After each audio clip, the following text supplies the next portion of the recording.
En ADN.cl también nos pueden seguir, así que es un placer y agradecemos a la ministra vocera del gobierno, Camila Vallejo, que está acá con nosotros. ¿Cómo está, ministra? Sandra Ceballos la escucha desde Bogotá. ¿Cómo está usted? Hola, ministra, Bien, buen día. Cristian. Hola, Sandra, ¿cómo está?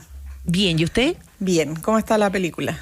No, maravillosa, la vamos a recomendar a todo el mundo. Hemos estado todos estos días hablando, ministra, porque hoy día se estrenó, así que ahí tiene panorama, porque a partir del 23 le va a quedar harto tiempo para estar haciendo muchas cosas. Usted que es tan activa, Sí, ¿ya tiene como una agenda planificada de todo lo que va a hacer o no?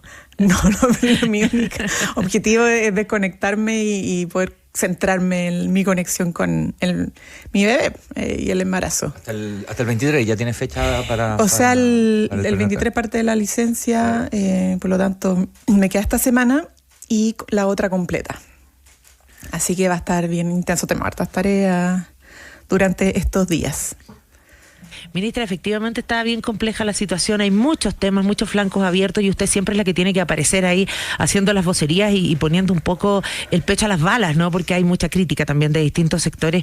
Y antes de entrar en cada uno de esos temas, me gustaría preguntarle, ¿cuál ha sido para usted en este periodo, porque va a haber un punto de inflexión con su prenatal, más difícil, la vocería más compleja tal vez que le ha tocado hacer?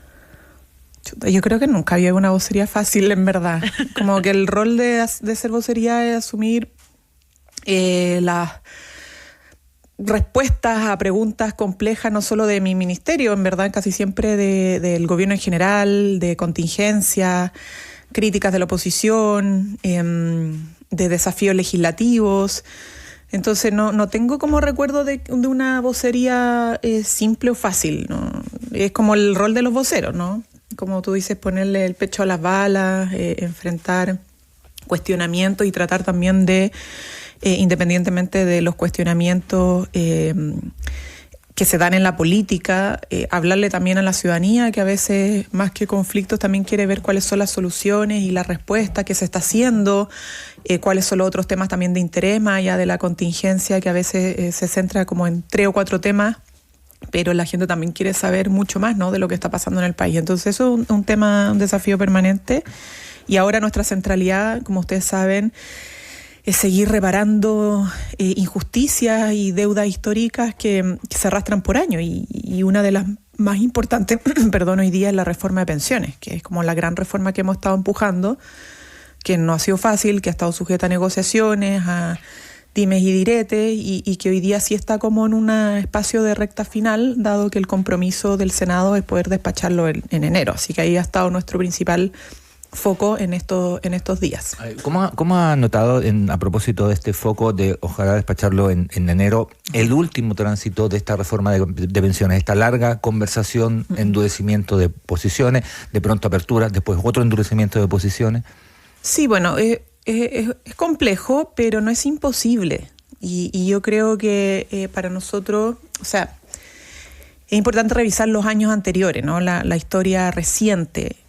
Nosotros asumimos como gobierno un país que tenía hartos desafíos de estabilización en materia económica, post-pandemia, la presión en el sistema de salud, en el sistema educativo. Tuvimos que asumir hartas tareas en torno a poder volver a estabilizar ciertas cosas que se habían salido de la normalidad producto de los impactos de la pandemia, pero al mismo tiempo empujar transformaciones y reparar deudas históricas que estaban contempladas en nuestro programa.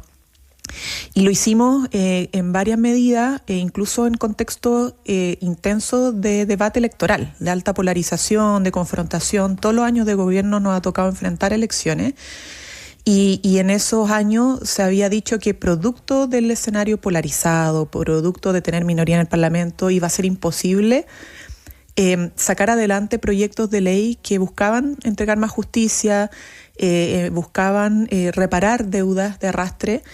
Y lo logramos a pesar de esas como pronósticos de que eran imposibles, como fue las 40 horas, como fue el salario mínimo, lo logramos incluso sacar antes del compromiso, que era el último año de gobierno, y lo hicimos con acuerdo, a pesar de las turbulencias. Por lo tanto, con esa experiencia, que es bastante reciente, nosotros creemos que podemos también sacar adelante la reforma previsional. Este sería más el tercer intento que el país tiene para sacar adelante una reforma de pensiones.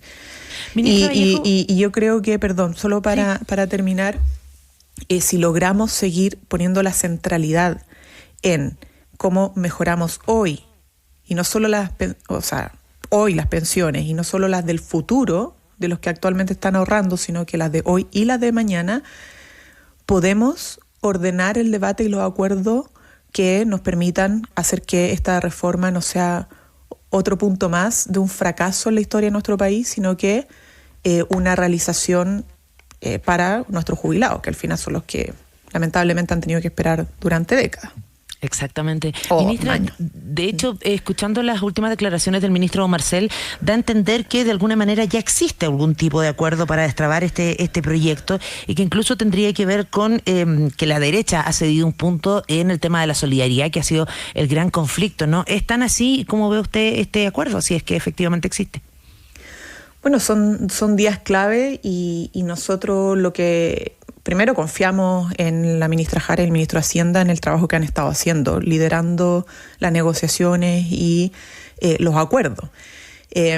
A través de ellos el gobierno ha ido cediendo en muchos ámbitos de su propuesta original, dado el ánimo que tenemos de encontrar acuerdos, y en estos días evidentemente se ha logrado no solo aprobar lo que son las pensiones para compensar las lagunas previsionales o el límite máximo imponible para los altos ingresos, sino que también ya estamos como entrando en tierra derecha sobre cómo fortalecer el pilar de la seguridad social, es decir, cómo logramos a través del aporte de los empleadores compensar aquellas bajas pensiones de quienes le han dedicado toda su vida al país, 20, 30 años cotizando, o 20, 30 años cotizando y entre medio también trabajando por cuidar a otros y otras, haciéndose cargo de los enfermos, enfermas, como ha sido el caso de las mujeres.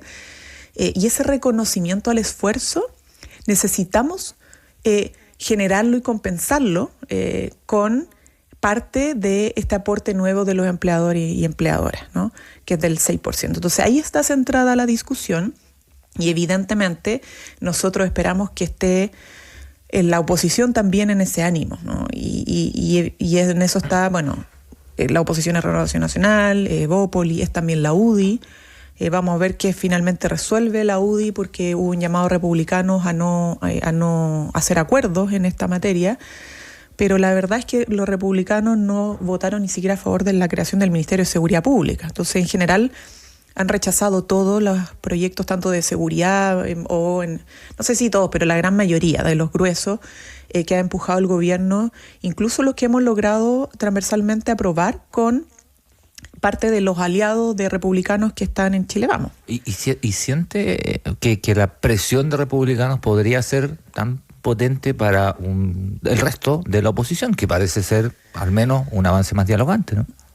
Yo espero que no prime y que la UDI tenga autonomía, obviamente, de las definiciones del Partido Republicano. Nosotros tuvimos una experiencia, lo recordaba hoy día en otra entrevista, durante el gobierno de Patricio Aylwin, la gran reforma tributaria y laboral fue aprobada con el Partido Renovación Nacional y no con la UDI. Yo creo que esa es una experiencia que no debería repetirse en esta otra gran reforma, ¿no? Porque además tiene un corte muy ciudadano, muy urgente, y los necesitamos también dentro de estos acuerdos transversales para darle legitimidad y sostenibilidad en el futuro. No estamos hablando de una política que se va a implementar en 1 año, 2 años y ya, sino que va a ser un sistema que vamos a dejar para el Estado y para los jubilados y jubiladas de presente y futuro durante, esperamos, como política de Estado al menos 10, 20 años, ¿no? Por lo menos, para dar certidumbre. Entonces, esto implica no solo tener la mayoría de los votos, sino que un acuerdo que esté fundado en un soporte transversal, ¿no? Para que, insisto, sea sostenido en el tiempo y dé certezas a nuestros ciudadanos y ciudadanas. Ministra, y pensando en acuerdos y en la mirada que hay que tener, como dice usted, global de lo que pasa y del futuro incluso, a partir de lo que ha ocurrido en las últimas horas con el caso Dominga, ¿ya hay una decisión de inhabilitarse por parte de la ministra Rojas del Comité de Ministros? No, mire, a ver, primero yo quiero recordar un poquito cómo es el procedimiento en estos casos. Nosotros tenemos una institucionalidad ambiental que consiste en el Servicio de Evaluación de Impacto Ambiental, el SEA, el Comité de Ministros, y existen también otros poderes que intervienen cuando se estima que deban de intervenir autónomamente, como en este caso el Tribunal Ambiental. El Comité de Ministros, ahora en la reforma del SEA, nosotros como gobierno proponemos incluso eliminarlo, pero mientras existe tiene ciertas reglas de funcionamiento. Y como lo ha dicho la ministra de Medio Ambiente y el ministro de Economía, las evaluaciones respecto al proyecto de Dominga han tenido distintas etapas, instancias regionales y instancias nacionales. Y en cada una de esas etapas el SEA hace informes técnicos. Y en función de esos informes que se entregan al Comité de Ministros, los ministros votan recogiendo los puntos críticos, técnicos de la evaluación que hacen de los proyectos de inversión, en este caso el proyecto Dominga. Entonces, ellos mismos han explicado que incluso en la última votación se hizo en función del informe del SEA, que no el regional, el nacional. Recordemos, insisto, que una cosa es el regional y después del regional hubo apelaciones incluso de las comunidades que fueron incorporadas en el informe técnico del SEA. Entonces, esto está en proceso. Nosotros somos respetuosos, obviamente, de poderes que son autónomos, en este caso lo que ha determinado el Tribunal Ambiental, pero un proceso que todavía está abierto y que podría incluso incorporar a la Corte Suprema como última instancia. Entonces, yo más que estar opinando sobre el contenido, el fondo del asunto del tribunal o diciendo qué es lo que puede pasar eventualmente en el Comité de Ministros, porque son instancias que tienen su propia regulación, esperamos que dejemos que la institucionalidad en el fondo siga funcionando, porque es un proceso que sigue abierto y que involucra obviamente también a otro poder del Estado. Si bien es cierto, totalmente hay criterios técnicos, ¿no? que van primando. Independientemente incluso de las opiniones políticas que pueda tener cada uno. Eso le iba a preguntar, porque hay criterios técnicos, pero claro, por supuesto los criterios técnicos en algún momento se cruzan con la visión política que se tenga de proyectos como este u otros. En algún instante ese paso va a haber que tomar, esa posición va a haber que tomarla. Bueno, es que la responsabilidad institucional de un ministro de Estado está en poder hacer su trabajo, ¿no?, respecto a las reglas del juego que establece también la institucionalidad. O sea, siempre hay una opinión, que puede ser política, una mirada sobre cómo se genera el desarrollo, por ejemplo, económico de un país, cuál es la mejor manera, pero frente a tomar decisiones sobre la continuidad de un proyecto hay una institucionalidad y reglas del juego. Y así se hacen las evaluaciones en los comités de ministros, con informes técnicos en mano. Entonces, la argumentación sobre esos informes técnicos es la clave y esos informes técnicos los entrega el SEA, que es como es lo que ha sucedido en las últimas votaciones, cosa también de revisar las actas, ¿no? Hubo una votación unánime en contra del proyecto en función de elementos y varios puntos que entregó el propio SEA respecto al proyecto en su última etapa. Pero en fin, lo que quiero decir con esto es que, respetando lo que ha señalado otro poder del Estado como el Tribunal Ambiental, es un proceso que todavía está abierto y que tiene que enfrentar en 15 días plazo el Comité de Ministros cuando se conforme y determinen cuál es el paso a seguir. Mientras esperamos ese paso, ministra Vallejo, hay decisiones que sí se tienen que tomar, me imagino, con bastante anticipación. ¿Ya se sabe quién va a ser la vocería cuando usted no está? Porque efectivamente ha habido algunos rumores, algunas especulaciones. Algunos dicen, por ejemplo, que la ministra del Trabajo, la ministra Jara, podría asumir una especie de rol como biministra. Bueno, a ver, primero tengo la mejor opinión y evaluación de los ministros que el presidente más mantiene bajo su confianza trabajando en las tareas de gobierno. En segundo lugar, no me corresponde a mí informar de una decisión que el presidente estimará cuándo y cómo darla. Obviamente va a ser antes de que yo me vaya. Entonces, por lo menos... Ya se sabe. Ya se sabe. No, a mí no me corresponde señalar eso, pero la certeza que le podemos dar a la gente es que cuando yo ya no esté, No va a quedar un vacío. Va a estar alguien en vocería. Va a estar alguien en vocería, y a mí lo que me tranquiliza y le puedo también transmitir a la gente es que el ministerio, que no es solo la vocería, Sí, claro. a propósito de todos estos claro. debates que se dan de la existencia, el ministerio trabaja con la División de Organizaciones Sociales, hacemos capacitaciones, entregamos fondos concursables para el desarrollo de las organizaciones sociales, está todo el trabajo de las comunicaciones más allá de las vocerías, que es mantener páginas de información al día sobre las políticas, definiciones de gobierno, de beneficios para la gente, etcétera. Es un ministerio que está firme, que está plenamente en orden. Tengo un gran equipo, una gran subsecretaria, entonces me voy de licencia prenatal y postnatal con la tranquilidad de que es un ministerio que está andando bien con todo, y solo va a faltar obviamente la comunicación que haga el presidente sobre quién me va a reemplazar en las tareas particulares de las vocerías políticas que generan, obviamente, son relevantes no solo por la capacidad de comunicar, sino porque fijan cuál es la evaluación de la agenda de gobierno y los pasos a seguir de la agenda de gobierno semana a semana. En ese sentido, usted dijo al comienzo, ministra, que no ha habido vocería fácil, ¿no?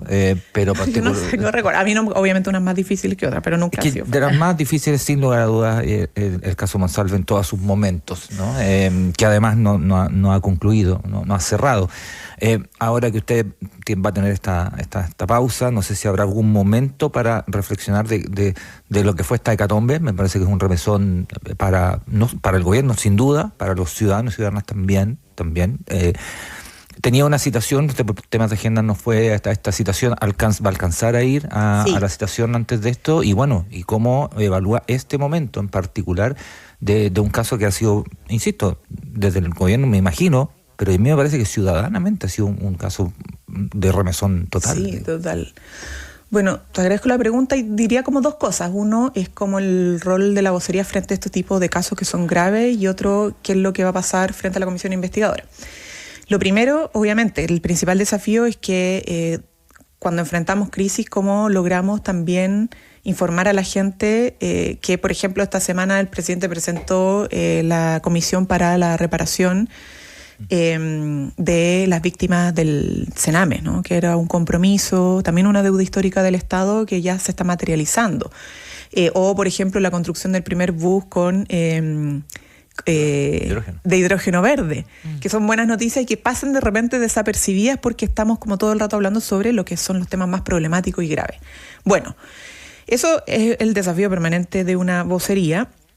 Ahora, con el caso Monsalve, claro, fue un caso sorpresivo de extrema gravedad y gravedad, en primer lugar, por la situación que ha tenido que vivir la denunciante, la víctima, su familia, un tema muy delicado, y además grave porque el Manuel Monsalve, que ya no está en el gobierno, evidente que defraudó no solo la confianza del presidente, sino que la investidura del cargo que ostentaba. O sea, todo lo que hemos ido conociendo después. ¿Qué pasó? Que no informó antes de que se presentara la denuncia en su contra a sus superiores. O sea, no informó ni un ápice a sus superiores de todo lo que estaba pasando antes de que se le presentara una denuncia contra él, que era ya grave. O sea, es un caso muy grave, y hemos estado nosotros desde el gobierno, más allá de nuestras obligaciones legales, colaborando proactivamente con la justicia y con las instancias que están en investigación. O sea, el presidente, la ministra del Interior y el subsecretario fueron a declarar voluntariamente al fiscal, sin tener la obligación. Pero fuimos proactivos en eso. La ministra del Interior ya fue a la comisión investigadora. Yo voy a ir, como dije, desde el primer momento.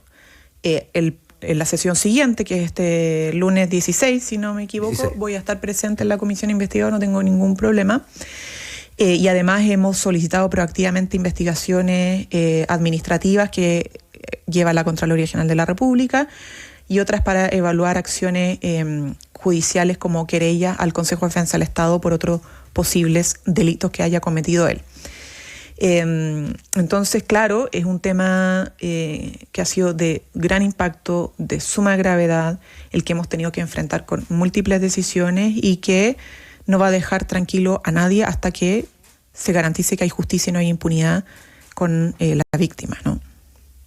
Ministra, y considerando que obviamente es un tema súper relevante, delicado, complejo políticamente también, no deja de ser, como decía Cristiano, una hecatombe y un gran dolor a nivel íntimo, a nivel personal, porque había un equipo aquí detrás. ¿El caso Monsalve terminó dañando las confianzas al interior del equipo de gobierno?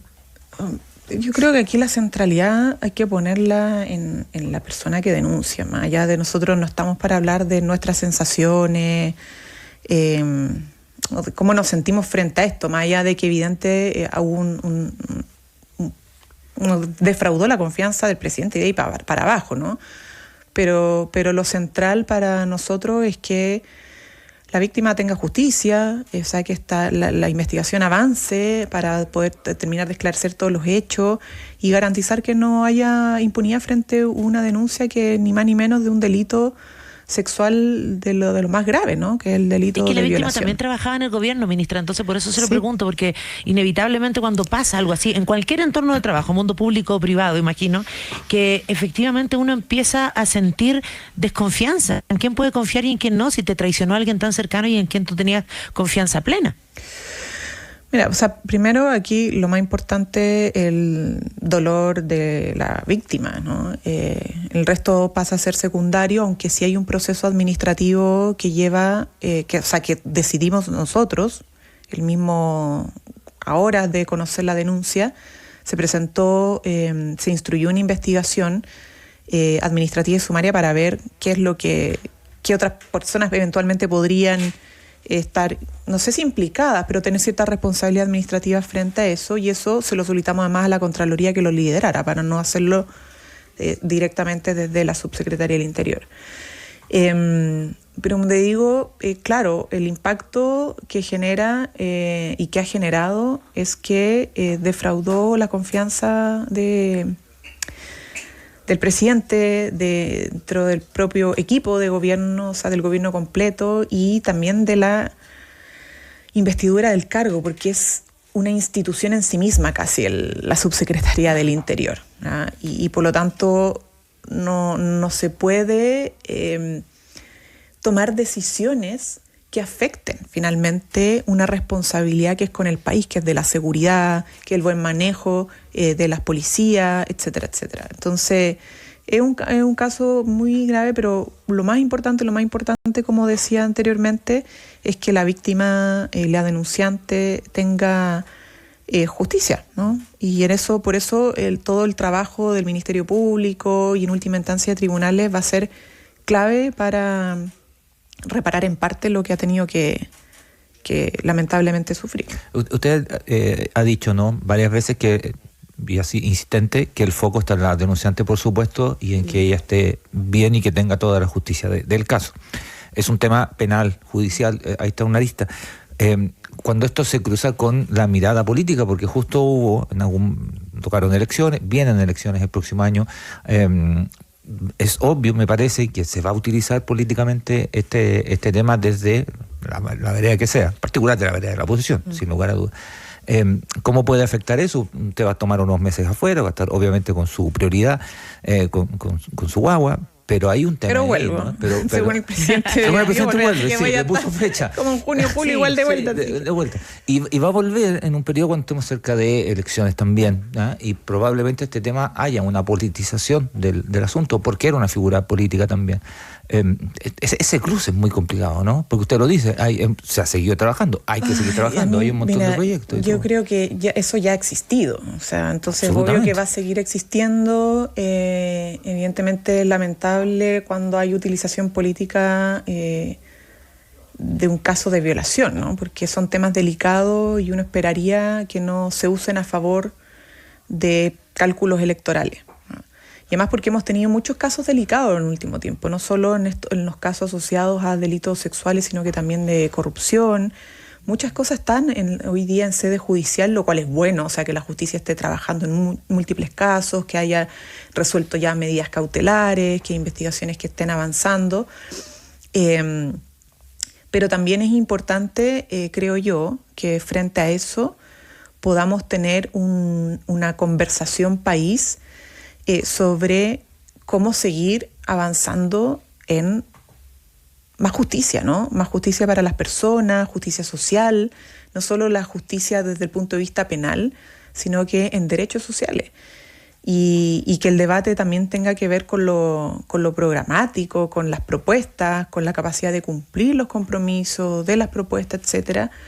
Y yo espero que ese sea la altura del desafío que estén perspectivando todos, dado además las elecciones que se han producido en el último tiempo, ¿no? Porque la elección municipal y de gobernadores regionales hay una evaluación que nosotros hicimos, que creemos que la ciudadanía igual optó por liderazgo y apuestas políticas que son más dialogantes, más centradas en los entendimientos y la resolución de los problemas, más que en el espectáculo político, ¿ya? Más que en solo la cuña de ataque, como la declaración fácil, cómo denostar al adversario, sino que decir, bueno, más allá de las diferencias políticas, uno no puede desconocer las diferencias políticas, claro, si no sería muy naif, pero en el fondo hay manera de tener diferencias hay manera políticas, de tener diferencias políticas y ser anticategórico en las convicciones, etcétera, pero cómo enfrentarlo en un espacio de diálogo. Y yo creo que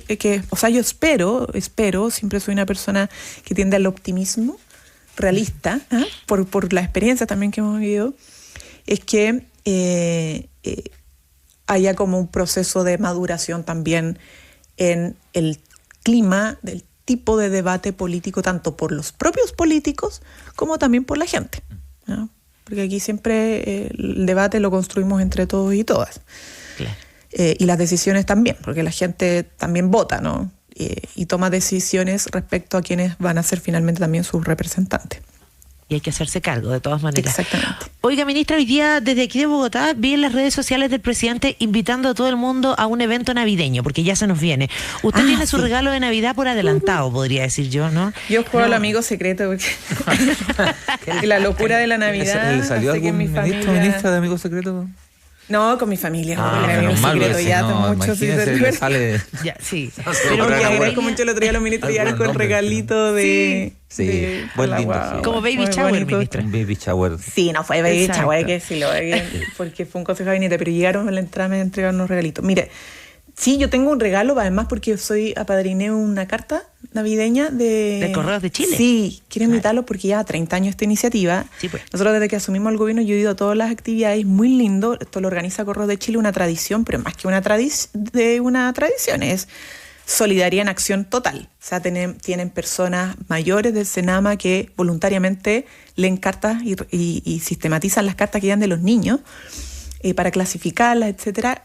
Hicimos que se sumara INJU, entonces hay un espacio ya intergeneracional y esperamos que más gente vaya a Correo de Chile a buscar su cartita, apadrine, porque los niños piden desde, no sé, desde la bicicleta, la muñeca, piden hasta salud. O sea, a mí me tocó leer una carta de un niño muy pequeñito que me decía, no quiero regalos, solo pido salud para mí y para mis abuelitos. Bien. Yo dije, igual hay que mandarle un mejor regalito. Las pensiones, claro. A lo mejor estaba hablando de hay eso, otros que piden cenas navideñas, claro. Hay otros que piden como colchón para poder tener lugares donde poder dormir, porque a veces duermen todos hacinados, etcétera. Entonces, es una iniciativa muy bonita. Yo quiero hacer esa primera invitación para que todos nos podamos sumar al apadrinamiento. Vamos a hacerlo con nuestros ministros, nosotros el gobierno ya tenemos esa tarea, pero para la gente en general.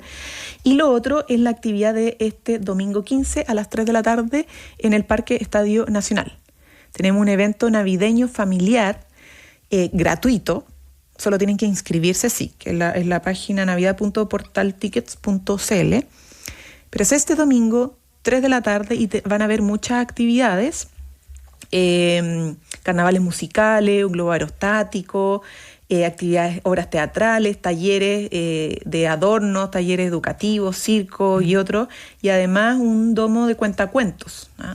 Todas estas actividades gratuitas, así que si la familia dicen, pucha, ¿qué hago con mi hijo este fin de semana? Ya, aquí hay una opción, una alternativa, un panorama totalmente gratuito, bien bonito. Está bonito el parque, además, el Parque Nacional está bonito. Sí, está bonito el parque. Qué bonito. Está rescatado bastante, mucho. Y la gente lo usa harto. Sí. Y vamos bien familiar, vamos harto allá. Sí. Oiga, ministra, pues yo quería preguntarle, como usted ya tiene a su bebito de regalo de Navidad adelantado que va a llegar un poquito después, no le voy a preguntar el nombre, pero ya me imagino que le tiene nombre a la guaguita, ¿no? Yo creo que es guaguito, pero bueno. No, como dice niñito varón. Niñito hombre, niñito hombre, niñito varón, niñita mujer. niñito varón. No, que no le tengo, no sé, es un tema. Pero ministra, no le es tengo, tan importante el nombre. Tenemos ahí uno andando, pero cada vez que abrimos ya. esta discusión se nos enreda más la situación. Así que ya no voy a repetir el listado actual que tenemos, porque ya resolvimos que mejor va a ser cuando le vea la carita, Eso, que tenga la cara. carita, digamos, claro. Tiene cara de... tiene cara Sí. de tanto. Ya, Es que me sí, acordaba no voy a mucho decir un porque- nombre, pero no digo nada. No, además entre sus nombres está Amaranta, y como yo ando aquí en lo de 100 años de soledad, inevitablemente hice el cruce y dije, el nombre es muy sí, importante. Yo pues, quiero ver 100 años de soledad. Me han dicho ¿Ve? que está muy, muy buena, así que espero que en el prenatal pueda ponerme a verla. Si le sirve, ministra, yo a mi hijo no le puse segundo nombre. ¿No? Tienen Yo tengo uno 3 nomás. nombres. Por eso. Sí, pues. Pero igual, yo estoy súper contenta con yo mis le 3 puse nombres. uno y si no les gusta... Sí, Se lo está cambian. bien. Ahora con la ley Está se bien. pueden cambiar Uno los nomás. nombres. También es una discusión, ya, si 2 nombres o solo uno. Tiene 3 Yo me nombres, llamo ministra. Camila Antonia Amaranta. ¿Usted Sí, tiene pues. 3 nombres, ministra? Sí. Pues. ¿Cómo se llama usted? Así mismo, Camila Antonia Amaranta. Amaranta. De la Amaranta sabía, pero la Antonia no lo tenía. Sí. Camila Amaranta. Sí, Antonia pues. Amaranta, sí. Bueno, 100 yo he años de escuchado soledad. Manuel, José Ernesto, Arcadio. Emilio, por ahí puede ir la cosa. No, ya, Vamos a ver entonces qué pasa esa cuando lista le vea la cambió. carita. Cambió la lista. Saca Manuel Sandra. Ah, no, sí. Chao, sí. Sí, No, Ernesto o Emilio. Ernesto, un gran nombre, encuentro, Sí, tiene pues. harto power. Ministra, Pero bueno. estamos terminando, pero sabe que hay un dato que mencionó el presidente a propósito de la conmemoración de derechos humanos, ¿no? Y el nombre de Julia Chuñil. Él la menciona como una dirigente ambiental que está desaparecida, ¿no? Sí. Que no hay información de ella. ¿Mantienen esta sigilo, digamos, esta incertidumbre? Aún no hay información de ella porque suena como un caso gravísimo. Uno puede Sí. especular y no hay tampoco, y hay que ser responsable respecto a lo que ocurre, pero no hay información del paradero de una dirigente ambiental mapuche, Julia Chuñil. Sí, y es un tema que duele y de los que pesan, ¿no? Y de hecho, fue uno de los grandes, qué bueno que lo planteas, porque este es un problema que es más grave obviamente en otros países, pero que en Chile también ha estado presente, y lo que llevó, dentro de otras cosas, que el acuerdo de Escazú contemplara la protección a dirigentes y dirigentas ambientalistas, que hoy día se complementa también con otras iniciativas legislativas que van en ese tema. A mí me ha tocado, por ejemplo, empujar la protección, el proyecto para proteger a los trabajadores de las comunicaciones. Hay otros sobre dirigentes sociales en general, que está en la Comisión de Gobierno Interior, pero porque sí, o sea, más allá de, insisto, como las posiciones políticas e ideológicas, quienes son líderes de causas por derechos sociales, ambientales, no pueden simplemente como verse amenazados o desaparecer sin que exista un mínimo de atención o respuesta institucional frente a aquello. Entonces, sí, el presidente lo ha mencionado y efectivamente uno de los temas que siguen como doliendo, ¿no? Como qué es lo que pasa frente a Se han esta ordenado situación. nuevas diligencias también, incluso ahí en el caso de lo que vamos a estar pendientes. Ministra, Bueno, hay muchas sabemos que se cosas, tiene- pero vamos, como le decía, avanzando. Nos hemos hecho cargo de reparar distintas deudas. Mencionaba pensión de alimentos, ahora lo de la Sí. Comisión Sename, el Plan Nacional de Búsqueda, que también es un tema de Estado pendiente. Y bueno, la gran deuda histórica que nos queda todavía por resolver es la reforma de pensiones. Sí. Bueno, sabemos que tiene mucha pega todavía en esta poco más de una semana que le queda antes de el prenatal. Se vienen hartas cosas en estos días. De hecho, el viernes es el aniversario de los 40 años de La Voz de los 80, ministra. Yo sé que usted es bien fanática de la música. No sé si le gustan Los Prisioneros. ¿Tiene alguna canción favorita? Sí, oye, pero además escuché, perdón, el domingo estuve con mi hija y mientras preparaba el almuerzo me escuché el podcast que me recomendaron de Jorge González. Necesito poder respirar. Necesito poder respirar. Está increíble. Buenísimo, lo recomiendo. Está increíble. Estuvimos acá los autores hace un par de semanas. Gran Buenísimo. Sí, trabajo de los sí. chiquillos y chiquillas ahí. Sí, bueno, el Ya. disco Corazones, pero está centrado mucho en él, en su vida, Sí, no pues. solo en la obra, y está bien interesante, así que ¿Alguna a canción favorita propósito de entonces, los ministra? prisioneros. Bueno, yo creo que todo el disco Corazones es un gran disco, y me gusta mucho la canción que habla del machismo. Ujú. Corazones Rojos. Corazones Rojos. Bueno, el Corazones Rojos se llama efectivamente ese. Exactamente. Yo creo que es una de las mejores, y amiga mía, tremenda también. Se pasó, Ahora ¿no? vamos Esa es como a otra etapa. Es otra canción. Otra canción. Inventó cómo hacer otra canción.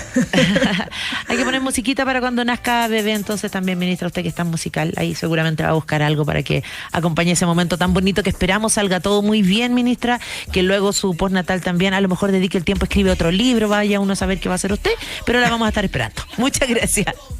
Ya, muchas gracias a usted. Gracias, ministra. Yo sabré cómo traicionar y jamás pagar, porque yo soy un hombre y no te puedo mirar.